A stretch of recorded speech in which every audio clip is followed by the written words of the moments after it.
اور وہ ظاہر ہے کہ مریم نواز کہتی ہیں کہ میں نے جناب گلاس میں نے اٹھایا ہوا تھا، جلسے میں کر رہی تھی، تقریریں میں کر رہی تھی، ڈیلز میں کر رہی تھی، میڈیا مینجمنٹ میں کر رہی تھی، ساری چیزیں میں کر رہی تھی. تو اب ظاہر ہے کہ اس کا صلہ بھی تو ڈھونڈتا ہے نا بندہ. دیکھیں نون لیگ میں پرابلم اس وقت پتہ ہے کیا چل رہا ہے، وہ یہ ہے کہ ان کو معلوم ہے کہ اس وقت صورتحال ظاہر ہے کہ 100% فیوریبل نہیں ہے، لیکن انوائرمنٹ تو فیوریبل بنا ہوا ہے کہ اس بدترین پرفارمنس کے بعد بھی اگر اس وقت یہ کہا جاتا ہے کہ نون لیگ کے لیے ابھی صورتحال بہتر ہے، ان کے آنے کے چانسز ہیں، ان کو مل سکتا ہے موقع اگر الیکشن ہوتا ہے. صحیح. اور پھر یہ خبر آ جاتی ہے کہ قبولیت جو ہے وہ شہباز شریف کی ہے، نواز شریف کی نہیں ہے، اور مریم نواز کے چانسز ہی کوئی نہیں ہے. جب اس قسم کی خبریں چلنے لگتے ہیں تو ایک ظاہر ہے کہ ہارٹ بریک تو ہوتا ہے نا بندے کو. تو ایسا نہیں ہے کہ مریم صاحبہ بالکل کوئی آؤٹ ہو گئی ہیں، وہ چیف آرگنائزر ہیں پارٹی کی، وہ ٹویٹس بھی کر رہی ہیں، لیکن اس میں وہ پہلے والا جوش و جذبہ نہیں ہے، گھن گرج نہیں ہے نا. ہاں وہ جب وہ ٹیک آن کر رہی تھی، اسپوائلڈ برائٹ لکھ رہی تھی خود کو، وہ میرے ٹویٹ کرنے والے بھی غائب ہو گئے. ہاں وہ انہوں نے جاب چھوڑ دی ہے. فہد حسین صاحب وہ میڈیا میں آ چکے ہیں نا، وہ واپس وہ ان اینڈ آؤٹ چلتا رہتا ہے. تو مریم نواز صاحبہ جو ہے نا بیسیکلی وہ اس سچویشن کا شاید انتظار کر رہی ہیں کہ جس میں شاید ان کو دوبارہ کوئی لیڈ رول ٹائپ کوئی چیز مل جائے. فی الوقت وہ نہیں ہے. صحیح. ہو سکتا ہے کہ ان کی کوئی لانچنگ حکومت کے پنجاب میں بھی ختم کچھ ہو جائے. بہرحال وہ خبریں نہیں بنا رہی ہیں آج کل، وہ کہتے ہیں نیوز میکنگ، جب آپ گفتگو کرتے ہیں تو خبر بن جاتی ہے. تو مریم نواز صاحبہ خبروں میں نہیں ہے، وہ کنونشن میں وہ خواتین کے ساتھ اپنا بتا رہی تھی کہ میں کتنی اچھی ہوں، میں مجھے یہ بھی کرنا آتا ہے، وہ بھی. یہ سارا سلسلہ چل رہا تھا. جب جو گفتگو کا سلسلہ ظاہر ہے کہ ہم نے اور بھی بہت سی چیزیں کور کرنی ہیں. جی. راجہ ریاض صاحب والا بھی معاملہ ہے، وہ بہت ضروری ہے. شہباز شریف صاحب نے سلیم صافی کو انٹرویو دیا. جی. خواجہ آصف صاحب ایک کے بعد ایک انٹرویو دیتے پھر رہے ہیں. منصور علی خان کو جو انہوں نے انٹرویو دیا نا، دیکھیں خواجہ آصف صاحب نے جو گفتگو فرمائی نا، اس میں انہوں نے، میں لفظ اوقات بار بار جو ہے نا میں کہتا ہوں یہ نہیں استعمال کرنا چاہیے، وقت، نون لیگ کی جو ہے نا وہ وقت بتائی. صحیح. انہوں نے بیسیکلی جو بیانیہ تھا نا ان کا آل along کہ ہم وکٹمائز ہو رہے ہیں، ہمارے ساتھ یہ ہو گیا، ہمیں کارنر کر دیا گیا، ووٹ کو عزت دو، سول سپرامیسی، یہ سب بھاڑ میں گئے. آپ گزشتہ کچھ انٹرویوز ہیں خواجہ آصف صاحب کے، ان کو سن لیں اور سمجھ لیں کہ وہ کیا فرما رہے ہیں، تو آپ کو پتہ چل جائے گا کہ آل along یہ مسئلہ جو ہے وہ نہ ووٹ کو عزت دو کا تھا، نہ سول سپرامیسی کا تھا.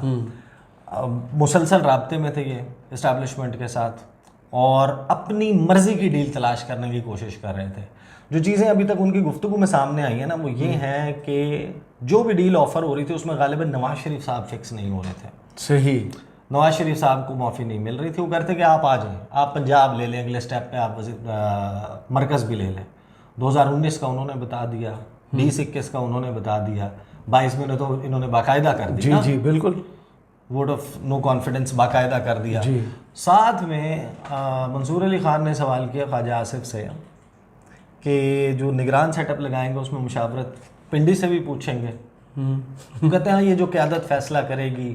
پھر اس کے بعد ہنسنے لگے، پھر کہتے ہیں کریں گے نا، کریں گے. پھر وہ پنجابی میں کہتے ہیں کہ چھپانے کی کیا بات ہے، one should accept what is the reality. صحیح. کہ جو حقیقت ہے کہ یہ حقیقت ہے کہ ہمیں ان سے پوچھنا پڑے گا اور پوچھ کے لگانا پڑے گا. صحیح. تو یہ ہے بیسیکلی گھوم گھما کے جو سیاسی وقت ہے نون لیگ کی، وہ یہی، اور تمام جماعتوں کی. اور ہر دفعہ یہی لنکا ڈالتے ہیں نون پر. دیکھیں الیکشنز 2018 میں دھاندلی کا انہوں نے الزام لگایا RTS کا. پہلے انہوں نے بتا دیا کہ میں نے کال کیا اور میں الیکشن جیت گیا. الیکشن جیت گیا. نواز شریف کی واپسی والا انہوں نے بیڑا گرک کر دیا کہ ہمارا تو پلان ہی نہیں تھا انہیں ریسیو کرنے کا، جو شہباز شریف صاحب چیئرنگ کراس سے آگے نہیں پہنچے تھے.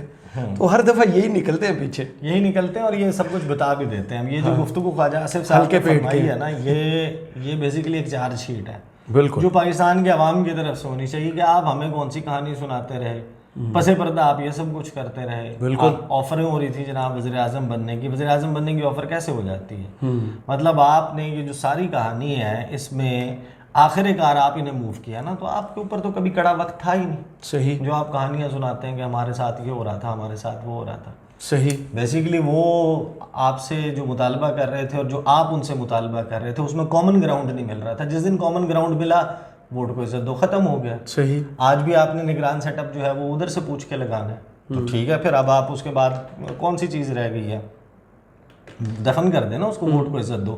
شہباز شریف صاحب نے جو انٹرویو دیا, اچھا دیکھیں شہباز شریف صاحب منصوبوں کے اوپر منصوبہ اس کا افتتاح کر رہے ہیں.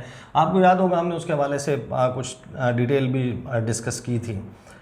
شہباز رانا صاحب نے خبر دی تھی جس وقت بجٹ آیا جی کہ حکومت نے یہ جو P S D P public sector development programme, یہ جو پیسے وغیرہ رکھے گئے ہیں, اس کا طریقہ کار یہ ہوتا ہے کہ آپ کی جو آن گوئنگ اسکیمز ہیں آپ اس کے لیے بھی فنڈ ایلوکیشن کریں. آپ نے بجٹ میں نئی اسکیموں کے لیے پیسے رکھ دیے. صحیح. اس سے ہوا یہ کہ جو آپ کی جو پہلے سے چل رہی ہیں اسکیمیں ان کے لیے آپ کے پاس فنڈز نہیں ہیں, وہ رک جائیں گی, کاسٹ اسکیلیشن ہوگی. 1 سال کے بعد ظاہر ہے کہ وہی پروجیکٹ جو 1 کروڑ میں بننا ہے وہ 1.5 کروڑ میں بنے گا, یا 2 کروڑ میں 2.5 کروڑ میں بنے گا. تو بیسکلی یہ جو ایک کے بعد ایک تختی لگا رہے ہیں, یہ ایک بہت بڑا لیکیون ہے, اور یہ صرف اور صرف سرخی پاؤڈر ہے, کاسمیٹکس ہے. شہباز شریف صاحب نے انٹرویو دیا. جی اب انٹرویو میں میں آپ کو کچھ چیزیں بتا دیتا ہوں, پھر اس کے حوالے سے ذرا بات کر لیتے ہیں. شہباز شریف کہتے ہیں کہ جناب سابق وزیر اعظم نواز شریف جلد واپس آئیں گے, اللہ نے چاہا تو چند ہفتے میں آئیں گے اور قانون کا سامنا کریں گے. اچھا شہباز شریف تو یہ بات کہہ رہے ہیں, لیکن نون لیگ کے اپنے جو لوگ ہیں نا اندر سے, دے آر سیئنگ کہ میاں صاحب نہیں آ رہے. کہانی جو ہے وہ کچھ اور چل رہی ہے, اور کہانی ابھی تبدیل بھی ہو سکتی ہے. 14 اگست کے حوالے سے کہا تھا نا جی اسحاق ڈار صاحب, جنوری میں جب مریم آئی تھیں تو کوئی بھی شخص اٹھا کے وہ جو پہلا انٹرویو سلیم صافی کا تھا ان کا چند ہفتوں میں آ جائیں گے. ابھی بھی بات چند ہفتوں پہ کھڑی بھی ہے, تو کہیں نہ کہیں کوئی تو پرابلم ہے نا, بیماری والا معاملہ نہیں. اب تو دوسرا وہ یورپ کا ٹور کرنے جا رہے ہیں جہاں وہ بڑی 2 اہم ملاقاتیں کریں. بھائی اگر آپ لندن سے آپ دبئی آ سکتے ہیں, دبئی سے آپ سعودی عرب سے واپس دبئی, اس کے بعد آپ یورپ کے ٹور پہ نکل سکتے ہیں, تو چھوٹا بھائی پرائم منسٹر ہے, آپ آ جائیں ٹکٹ آپ بھی اس پلین میں آ جائیں جس میں اسحاق ڈار آئے تھے. ہاں تو وہ کہانی نہیں ہے. اچھا شہباز شریف صاحب آگے کیا کہتے ہیں, ہمارے 15 ماہ میں پاکستان ڈیفالٹ کے خطرے سے نکل گیا. ان 15 ماہ میں پاکستان کے کھوئے ہوئے وقار کو بحال کیا. سرکاری ملازمین کی تنخواہوں میں 35% اور پینشن میں 17.5% اضافہ کیا.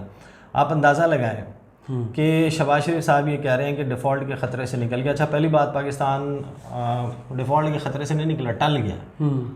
ٹیکنیکلی تو ڈیفالٹ ہے, 4 مہینے 6 مہینے کے بعد پھر وہی صورتحال ہوگی. تو یہ ایک تو یہ جھوٹ بولا ہے. اس کے بعد کہتے ہیں جناب کھوئے ہوئے وقار کو بحال کیا. مجھے نہیں سمجھ آئی یہ کیا بات کر رہے ہیں. بہرحال آگے کہتے ہیں کہ سرکاری ملازمین کی تنخواہوں میں 35% اور پینشن میں 17.5% اضافہ کیا. مہنگائی 100% اضافہ ہوا آپ کے دور میں, اور 35% آپ نے تنخواہ اور پینشن جو ہے نا وہ 17.5% اس میں اضافہ کر دیا. اب کہانی آپ اندازہ لگائیں, جو ٹیکس سلیب بڑھایا ہے آپ نے, جو اضافہ کیا تھا وہ اضافہ بھی ریورس ہو گیا.